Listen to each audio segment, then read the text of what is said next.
Welcome to SAS TV. నేను మీ ఆబిద్ హుసేన్.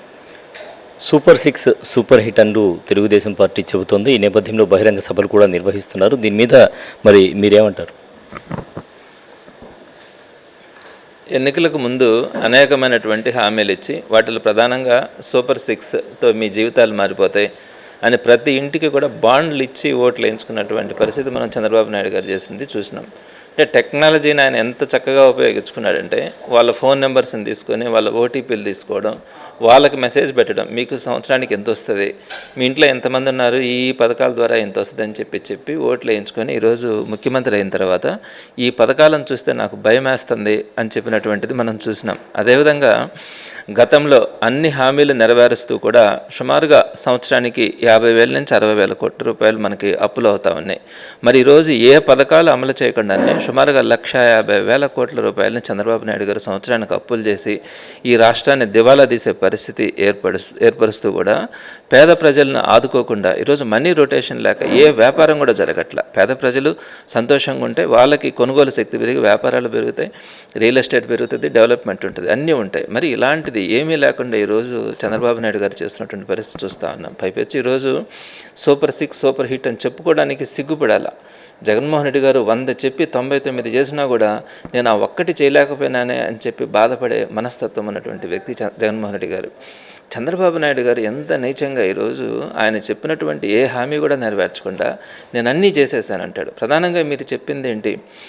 ఆడబిడ్డ అనేది అని చెప్పి ఒక పథకం తీసుకొని వచ్చినారు. అంటే అంతకుముందు చేయూత ఆసరా అని చెప్పి సంవత్సరానికి 18,500 రూపాయలని జగన్మోహన్ రెడ్డి గారు ఇస్తూ, అదేవిధంగా డ్వాక్రా రుణాలని మాఫీ చేసినటువంటి పరిస్థితుల్లో దానికి ప్రత్యామ్నాయంగా ఆడబిడ్డ అనేది తీసుకొని వచ్చి అంటే 18 సంవత్సరాలు నిండినటువంటి ప్రతి ఒక్కరికి కూడా నెలకు 1,500 రూపాయలు, అంటే సంవత్సరానికి 18,000 రూపాయలు ప్రతి ఒక్కరికి ఇస్తానని చెప్పి అధికారంలోకి వచ్చి ఈరోజు ఆ పథకం గురించి ఆలోచించకుండా దాన్ని P4కి అప్పగిస్తానంటాడు. P4 అంటే ఏంటి? పేద ప్రజల్ని ప్రైవేట్ వాళ్ళకి తాకట్టు పెట్టడం. అంటే ఎవరో ఒకరు అడాప్ట్ చేసుకోవాలంట, వాళ్ళ ఇళ్ళకి వెళ్ళి బతిమలాడుకొని ఆ డబ్బులు తెచ్చుకోవాలా. అది ఏంటి? ఏ విధంగా సాధ్యమవుతుంది? సో మరి ఈరోజు ఆడబిడ్డ నిధి అన్నది ఒక మేజర్ పథకం సూపర్ 6లో. మరి దాని గురించి ఆలోచించట్లా. అదేవిధంగా నిరుద్యోగ భృతి గురించి ఎంతగా రెచ్చగొట్టాడు. నేను ఉద్యోగాలు ఇస్తాను, 20 లక్షల ఉద్యోగాలు ఇస్తాను, ఈ లోపల 20 లక్షల మందికి 3,000 రూపాయలు నిరుద్యోగ భృతి ఇస్తానని చెప్పి మీరు అధికారంలోకి వచ్చిన తర్వాత ఈరోజు సుమారుగా 5 లక్షల మందిని అన్ఎంప్లాయీస్ని చేసినారు. అంటే వాలంటీర్స్ని అయితేనేమి, అదేవిధంగా రకరకాలైనటువంటి వాటిల్లో అవుట్సోర్సింగ్ ద్వారా పనిచేస్తున్నటువంటి వాళ్ళని సుమారుగా 5 లక్షల మందిని నిరుద్యోగులను చేసినారు. సరే, ఇవన్నీ తీసి పక్కన పెడితే మీరు చెప్పినటువంటి టెంపరీగా నిరుద్యోగ భృతి 3,000 రూపాయలు ఇస్తానని చెప్పి ఈరోజు కూడా 3 రూపాయలు కూడా ఇవ్వకుండా 1.5 సంవత్సరం దాటిపోతే దాన్ని కూడా నేను ప్రైవేట్ వాళ్ళకి అప్పగిస్తాను, వాళ్ళ దగ్గర మీరు అడుక్కొని తెచ్చుకోండి అంటాడు. ఈ P4లో ఎవరు అడాప్ట్ చేసుకుంటారు?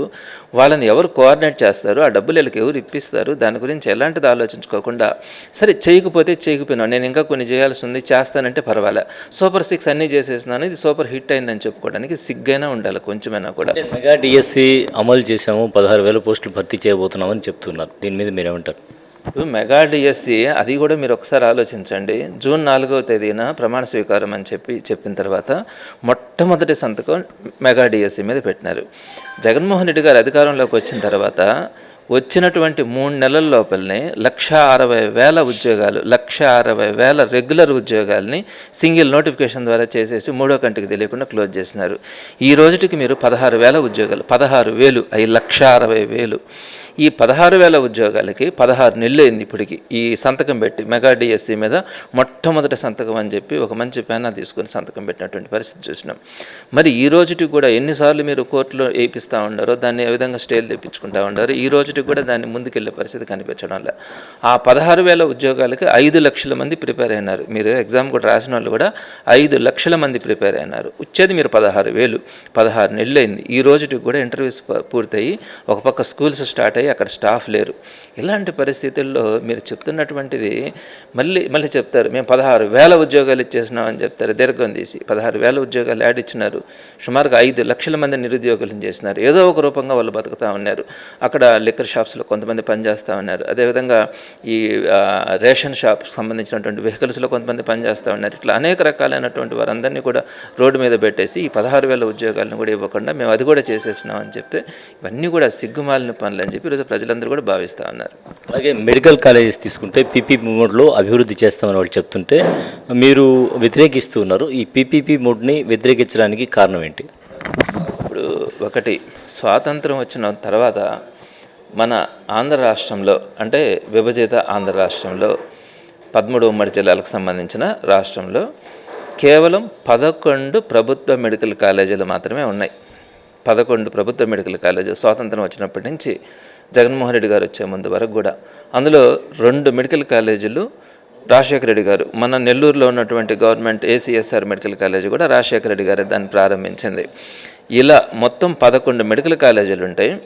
జగన్మోహన్ రెడ్డి గారు సుమారుగా ఈ ప్రైవేట్ మెడికల్ కాలేజీలన్నింటినీ కూడా విచ్చలవిడిగా ఇచ్చినటువంటి పరిస్థితి మనం చంద్రబాబు నాయుడు గారు గవర్నమెంట్లో చూసినాం.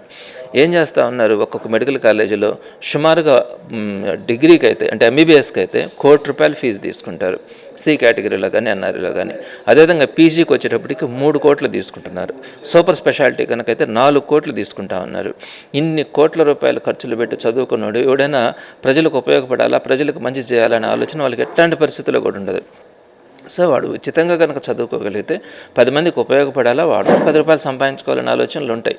సో ఈ ఆరోగ్యానికి సంబంధించింది కాబట్టి ఈ గవర్నమెంట్ మెడికల్ కాలేజీలు ఉన్నప్పుడే వ్యవస్థ బాగుంటుంది, అందరి ఆరోగ్యాలకు సంబంధించినటువంటి ఈ వైద్య వ్యవస్థ బాగుంటుందన్న ఆలోచనతో 17 గవర్నమెంట్ మెడికల్ కాలేజీలకి అప్రూవల్ తీసుకొని వచ్చి పనులు ప్రారంభించినటువంటి ఘనత.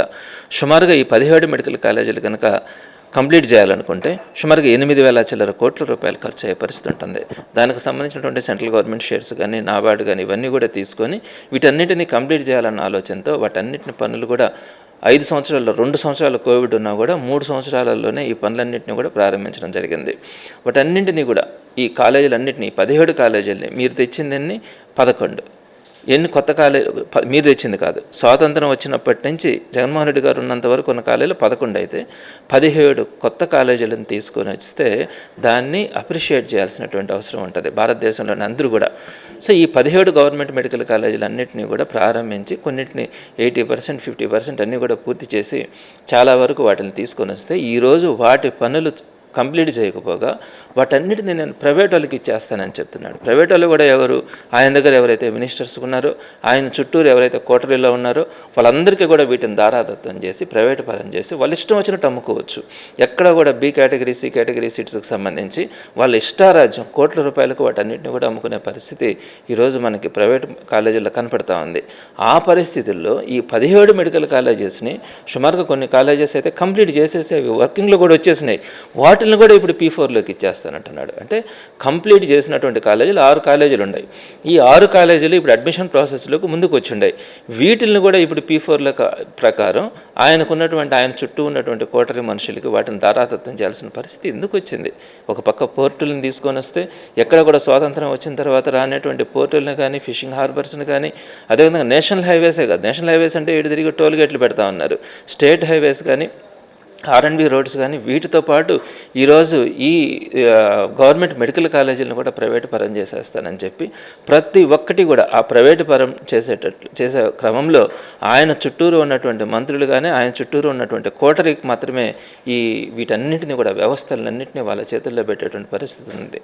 సో ఈ విద్య, వైద్యం అన్నవి రెండూ కూడా ఎంత మేజర్ రోల్ అన్నది మీ అందరికీ తెలుసు. సమాజాన్ని మార్పు చేయగలిగిన శక్తి ఇటు విద్యా వ్యవస్థకు ఉంటుంది. సమాజాన్ని మంచి స్థాయిలో ఉంచాలి, ఆరోగ్యంగా ఉంచాలంటే అది వైద్య వ్యవస్థకు ఉంటుంది. విద్యా వ్యవస్థను ఎడిదిరిగి కార్పొరేట్గా మీ చేతుల్లో పెట్టేసుకున్నారు, కంప్లీట్గా స్టేట్ అంతా మీ చేతుల్లోకి వచ్చింది. ఇప్పుడు వైద్య వ్యవస్థను కూడా మీ చేతుల్లోకి తీసుకోవడానికి ఇంకొకటి ఎవడో కూడా బాగుపడకుండా, ఇంకొక డాక్టర్, ఇంకొక హాస్పిటల్ కూడా సరిగా లేకుండా మీ చుట్టూరు ఉండే వాళ్ళు మాత్రమే ఈ వ్యవస్థను కూడా వాళ్ళ చేతుల్లోకి పెట్టుకోవడానికి ఈరోజు ఈ ప్రైవేట్ మెడికల్ కాలేజీలను కూడా మీ వాళ్ళ చేతుల్లోకి తీసుకోవడానికి వైఎస్ఆర్సీపీ తీవ్రంగా వ్యతిరేకిస్తూ ఉంది. అయితే మీరు ఈరోజు ఎన్ని చేసినా ప్రైవేట్ వాళ్ళ చేతుల్లోకి ఈ వ్యవస్థలన్నింటినీ తీసుకెళ్ళినా రేపొద్దున వైఎస్ఆర్సీపీ వచ్చిన తర్వాత తప్పకుండా ప్రజలకు ఉపయోగపడేలాగా వాటన్నింటినీ కూడా మళ్ళీ ప్రభుత్వమే మెయింటైన్ చేసి పేద ప్రజలకు అందుబాటులో అండగా ఉండడానికి 100% చిత్తశుద్ధితో మాత్రం ప్రయత్నిస్తుంది. జగన్మోహన్ గారు కూడా ఆల్రెడీ చెప్పినారు, వైఎస్ఆర్సీపీ ఆ క్రమంలో ముందుకెళ్తుందని కూడా తెలియజేస్తున్నాను. చంద్రశేఖర్ రెడ్డి గారు, సో విద్యా, వైద్యం ప్రజలకు ఏవైతే ఉపయోగపడతాయో వాటినే దూరం చేసేటువంటి పరిస్థితి ఏర్పడింది ప్రజలకు అని చెప్పి చెప్తున్నారు ఎమ్మెల్సీ చంద్రశేఖర్ రెడ్డి. ఇది ప్రత్యేక ఇంటర్వ్యూ. కెమెరామెన్ మహేష్తో హుసేన్, సాస్ టీవీ, నెల్లూరు.